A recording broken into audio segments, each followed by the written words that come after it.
ஒரு நாள் உன் பொண்ணுக்கு மாப்பிள்ளை கேட்டு என் வீட்டுக்கு தானே வரணும், அன்னைக்கு வச்சுக்கிறேன் டேய். உங்க முகரைக்கு தான் என் பொண்ணை கொடுக்க போறேன் போட. அத்தை ஆமா நீயே மூஞ்ச தொங்க போட்டுட்டு இருக்க.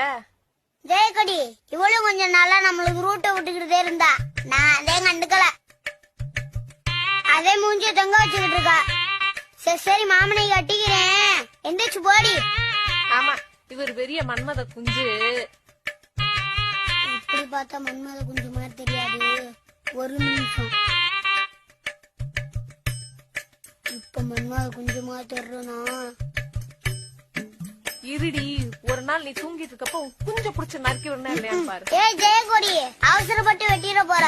உன் மக வாழ்க்கையை இது நம்பிட்டே இருக்கு, அத போய் அறுக்கணும்ன்ற. பேரம்பேத்தெல்லாம் பாக்கணுமா வேணாமா? அதுக்குள்ளயும் போய் சேர்ந்துடாத. வாய மூடுறா, எழுத்து எழுத்து பேசிக்கிட்டு. நீங்க சொல்லுங்க கலையரசி, உங்களுக்காக உயிரே தருவேன், வாய மூட மாட்டேனா? என்ன பண்றதுன்னே தெரியல, புடிச்சு இறுக்கி